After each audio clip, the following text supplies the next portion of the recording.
8 class 12.3 शुरू करने से पहले हम लोग जानेंगे कि फलक किसको कहेंगे, किनारे किसे कहते हैं, शीर्ष किसे कहते हैं, समबाहुभुज क्या है, प्रिज्म क्या है, पिरामिड क्या है और आयलर सूत्र क्या है। उसके बाद हम लोग 12.3 पढ़ेंगे।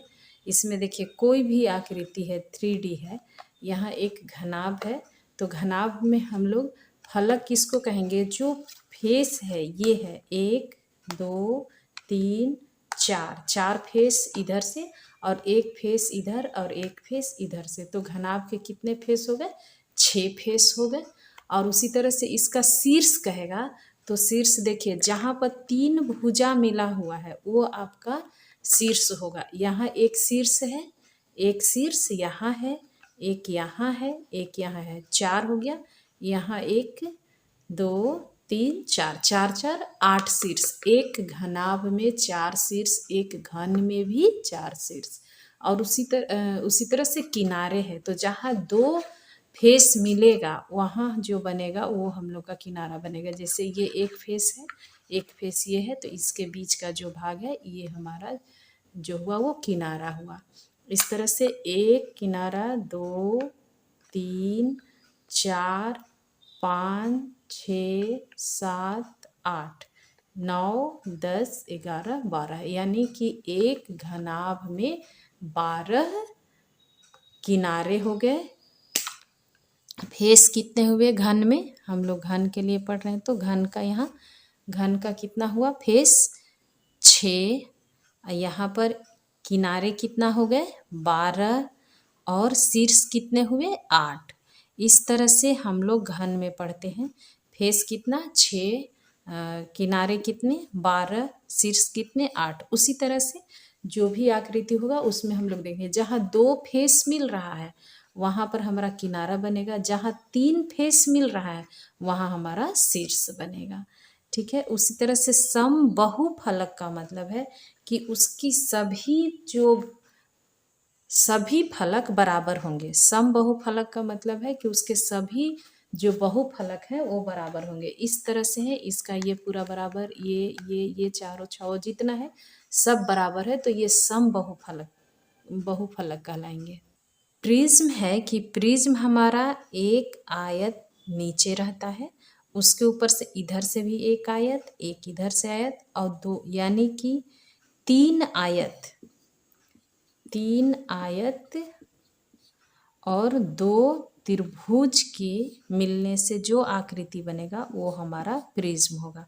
उसी तरह से पिरामिड में है कि पिरामिड में हमारा एक चतुर्भुज नीचे रहेगा, 4 भुजा वाला कैसा भी, और उसको सभी तरफ से त्रिभुज यानी चारों साइड से एक एक त्रिभुज आकर के इसको घेरेंगे, यानी कि एक चतुर्भुज चाहिए एक और इसमें त्रिभुज 4, तब हमारा जो आकृति बनेगा वो पिरामिड का आकृति बनेगा। प्रिज्म के लिए 3 आयत चाहिए और 2 त्रिभुज की आकृति हो, उससे हमारा जो बनेगा वो प्रिज्म बनेगा।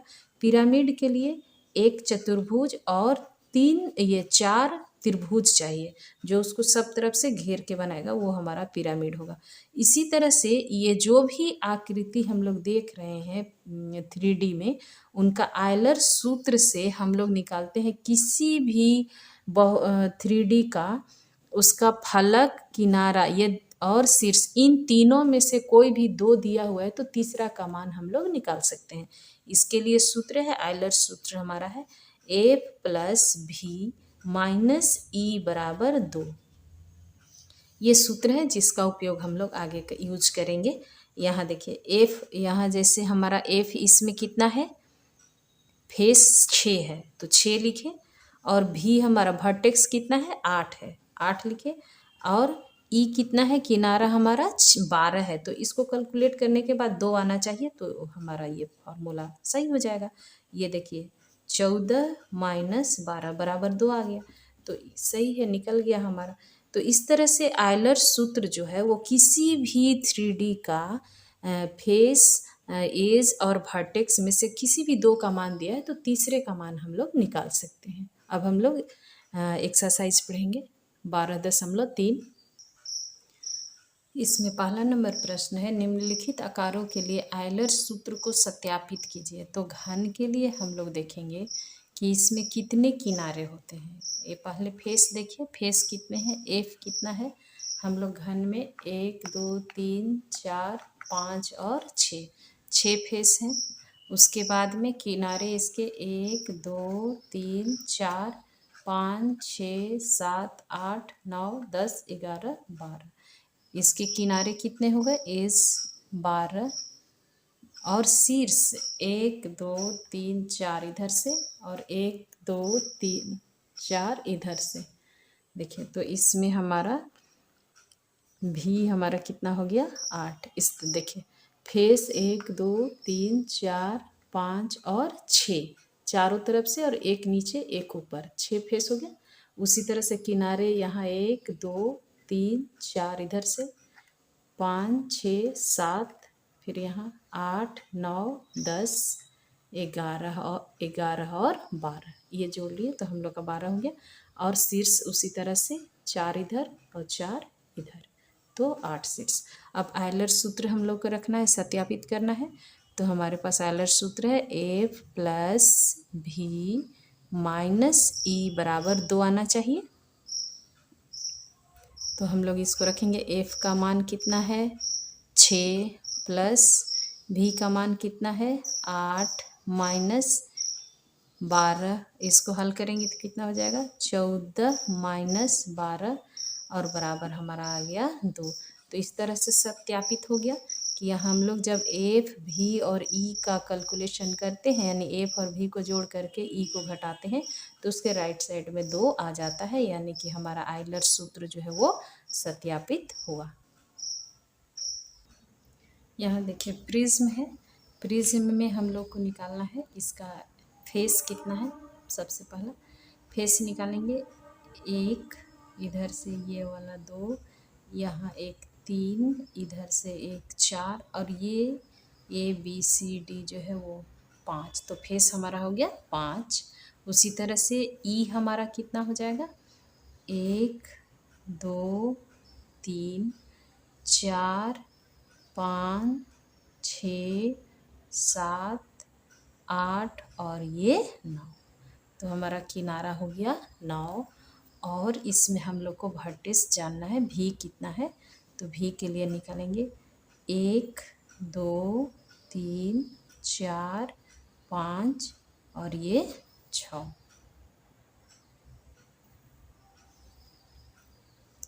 तो हम लोग को सूत्र निकालना है ए प्लस भी माइनस ई बराबर 2 होता है आयलर सूत्र में। तो हम लोग आयलर सूत्र का LHS में लिखेंगे, क्या है एफ प्लस भी माइनस ई। तो यहाँ एफ हमारा आया है 5 और भी दिख रहा है 6 और ई का मान 9। इसको जोड़िए 6 5 11 माइनस 9 बराबर 2। तो ये हमारा RHS के बराबर आ गया, यानी कि ये भी हमारा आयलर सूत्र प्रूफ हो गया। इसमें प्रिज्म के लिए है, आपका बुक में लिखा है त्रिभुजाकार प्रिज्म। तो त्रिभुजाकार प्रिज्म में भी हम लोग निकालेंगे। तो जैसे ये त्रिभुज है, इसके ऊपर से एक त्रिभुज इधर से लगाइए, मान लीजिए ऐसा फिगर बनाएंगे त्रिभुज का, और एक यहाँ से जोड़ दीजिए इस तरह से। तो इस तरह से भी हम लोग निकालेंगे तो सेम आ जाएगा। देख लीजिए, जैसे ये ए बी सी और ये डी 4 हुआ, तो इसमें हमारा फेस कितना होगा, एक त्रिभुज इधर से, एक त्रिभुज इधर से, एक इधर से, एक उधर से, कितना हो जाएगा। देखिए यहाँ त्रिभुजाकार प्रिज्म है, तो इसके लिए भी हम लोग निकालेंगे। तो इसमें हमारा एफ कितना हुआ दिख रहा है 1 2 3 और एक बड़ा वाला ए बी सी। तो हमारा 4 फेस हुआ। यहाँ शीर्ष 1 2 3 और 4। हमारा वर्टिसेस भी कितना है 4 है। यहाँ पर देखिए आपका किनारा कितना दिख रहा है, ई आपके पास कितना है 1 2 3 4 5 और 6 है। तो यहाँ भी हम लोग आयलर सूत्र लिखेंगे। तो एफ प्लस भी माइनस ई बराबर 2 आना चाहिए। तो यहाँ इसको लिखिए, एफ का मान 4 है फिर v का मान 4 और माइनस f का मान 6। तो ये दोनों को जोड़ेंगे कितना आ जाएगा 8 माइनस 6 बराबर 2 आ गया। यानी यहाँ भी हमारा आइलर सूत्र प्रूफ हो जा रहा है। किसी भी 3D के लिए ये सही होता है। क्वेश्चन नंबर 1 का तीसरा है कि एक वर्ग आधार वाला पिरामिड। तो यहाँ एक नीचे वर्ग है ABCD और इसके ऊपर से एक इस साइड से ऐसे एक त्रिभुज ऐसे जाएगा, फिर इधर से एक त्रिभुज है, एक ये सामने से त्रिभुज है और एक पीछे से ये वाला त्रिभुज है। तो इस तरह से सब मिल करके हमारा पिरामिड बन रहा है। तो इसमें हम लोग काउंट करेंगे फेस कितना है F। इसमें देखिए एक सबसे नीचे वाला और चारों तरफ से एक एक त्रिभुज है तो 5 फेस हुआ। और वर्टिसेस कितना होगा यहाँ 1 2 3 4 5 5 हो रहा है। और हमारा किनारा कितना है इसको गिनना है। देखिए एक यहाँ AB है, 2 3 4 5 और ये 6 और यहाँ से यहाँ तक का ये 7 और यहाँ से यहाँ तक का ये 8। तो 8 इसमें हमारा किनारा है। इस तरह से आइलर्स थ्योरम में हम लोग a प्लस भी माइनस ई बराबर 2 वाला प्रूफ करना है। तो इसमें हम लोग LHS बराबर लिखेंगे a प्लस भी माइनस ई, हमारा 2 आ जाना चाहिए। f का मान 5, v का मान भी 5, e का मान 8। तो 5 5 10 माइनस 8 बराबर 2। यानी ये यहाँ भी हमारा सिद्ध हो गया, सत्यापित हो गया, RHS के बराबर हो गया। इस तरह से बनाना है। और एक प्रश्न आपका है इसमें कि वर्ग आधार वाला प्रिज्म, जो प्रिज्म है उसका नीचे क्या है वर्ग है। तो सेम इसी तरह से बनाएंगे। यहाँ कह रहा है वर्ग का आधार हो और उसमें एक प्रिज्म बना हुआ है। तो देखिए प्रिज्म में हमारा इधर से एक त्रिभुज, इधर से एक त्रिभुज और 3 फेस में वर्ग है। एक वर्ग यहाँ है, एक वर्ग यहाँ, जैसे ABCD नीचे वाला जो आधार है वो वर्ग हुआ और उस पर एक वर्ग है AFED और दूसरा वर्ग है BCEF।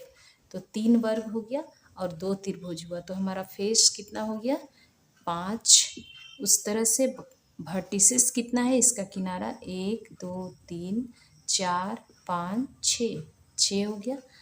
और किनारा कितना है इसका किनारा 1 2 3 4 5 6 7 8 और ये हो गया आपका 9।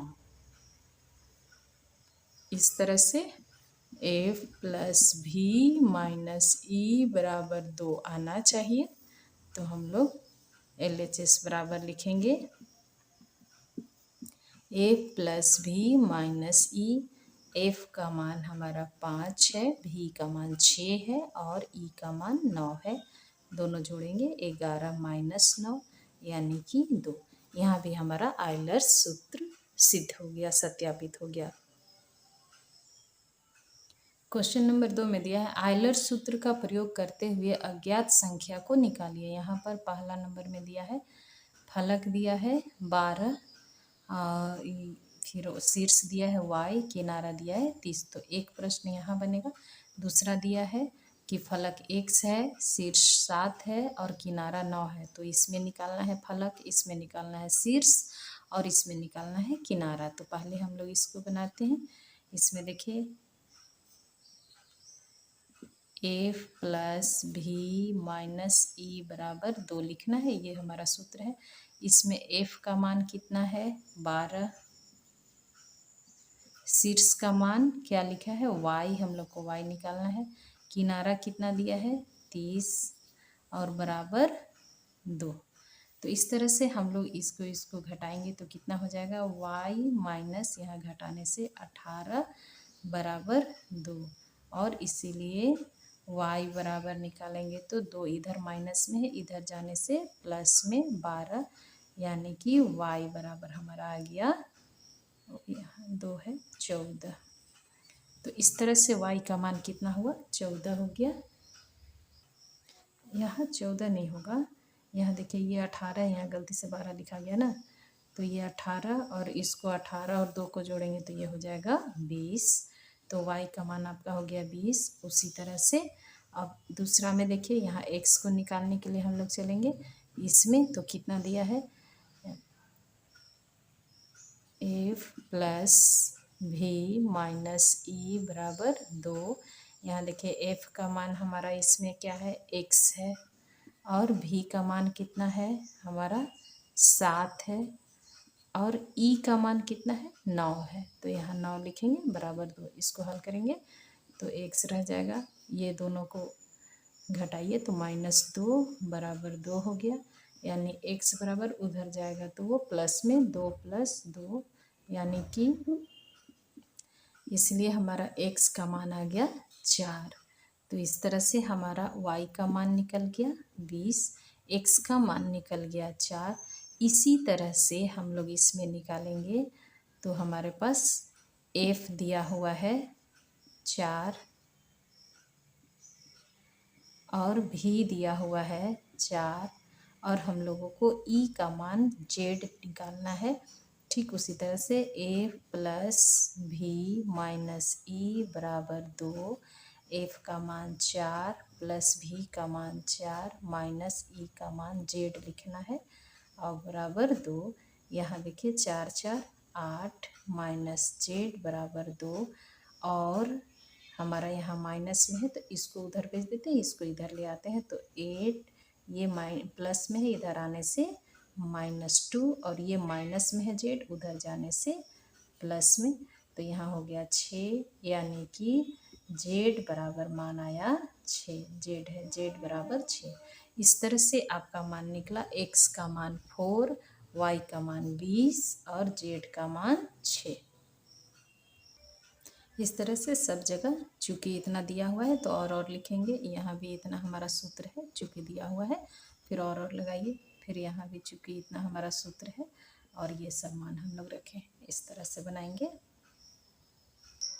क्वेश्चन नंबर 3 दिया है कि क्या किसी बहुफलक के फलक नीचे दिए अनुसार हो सकते हैं। तो यहाँ 3 त्रिभुज लिखा है, तो एक त्रिभुज यहाँ लगाते हैं, तो एक त्रिभुज इधर से होगा और एक त्रिभुज इधर से, एक साइड से खाली रह जाएगा। तो 3 त्रिभुज में तो कोई भी बहुफलक बनेगा ही नहीं, 4 त्रिभुज में बन जाएगा, क्योंकि एक त्रिभुज इधर से, एक इधर से और एक इधर से, यदि तीनों को जोड़ देंगे तो एक नीचे वाला है, तो यहाँ तो नहीं बनेगा, पहला नंबर में नहीं है, नहीं बन सकता है बहुफलक।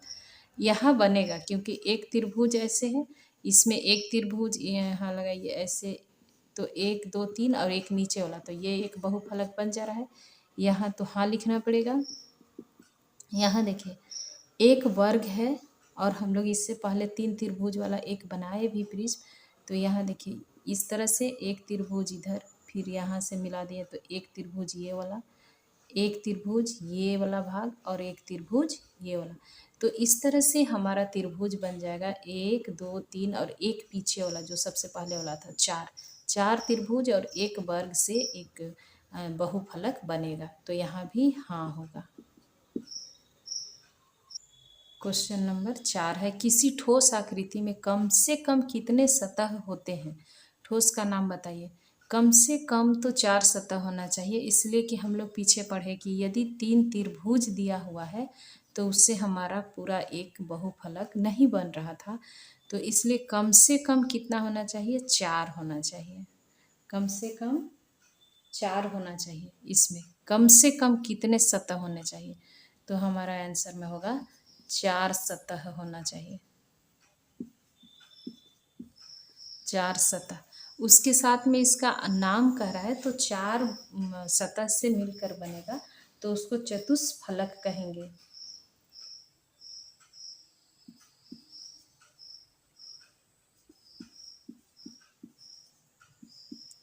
चतुष्फलक भी कहते हैं, और इसका इंग्लिश में नाम है टेट्राहेड्रन, टेट्राहेड्रन भी कहते हैं।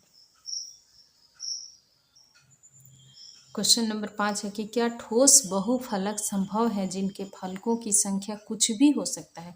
ये संभव होगा जब उसके ये संभव है, लेकिन इसका कम से कम 4 होना चाहिए। 4 हो या 4 से अधिक, जितना भी हो तो वो संभव होगा। तो इसमें लिखेंगे हाँ।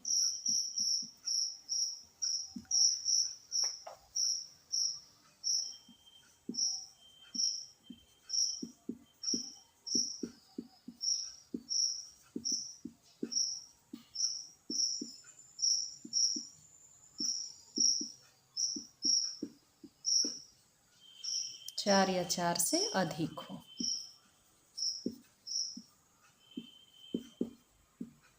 बन जाएगा, क्योंकि हम लोग पीछे देखे कि 3 फलक था तो वो बहुफलक नहीं बन पा रहा था, लेकिन 4 होने से बहुफलक बन गया।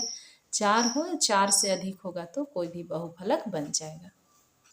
क्वेश्चन नंबर 6 है कि क्या एक वर्ग प्रिज्म घन हो सकता है? हाँ, हो सकता है। हम लोग पहले भी बनाए कि घन है और ये एक वर्ग है, और इसको हम लोग एक तरह से ऐसा करके बनाए थे इससे पहले।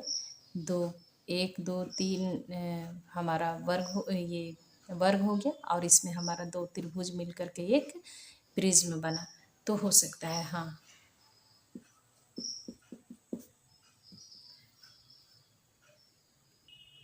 क्वेश्चन नंबर 7 है कि आयलर सूत्र द्वारा सत्यापित कीजिए। ये 2 फिगर बना हुआ है।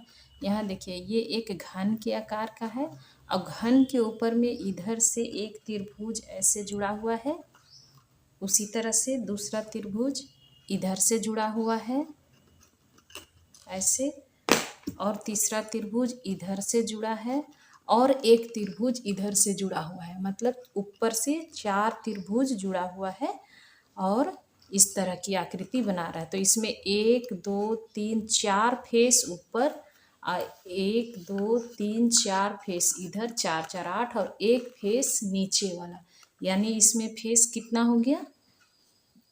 9।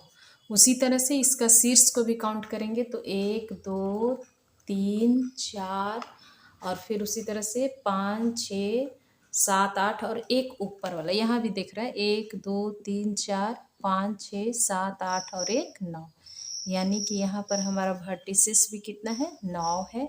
और किनारा गिनिए, 4 तो नीचे दिख रहा है, 1 2 3 4, ऊपर भी 1 2 3 4, इधर हो गया 4 4 8, एक 9 10 11 12, ये हो गया एक 13 14, यहाँ से यहाँ तक 15, और एक 16, यानी कि किनारा भी हमारा कितना है? 16 है। इस तरह से आयलर सूत्र हम लोग को सत्यापित करना है।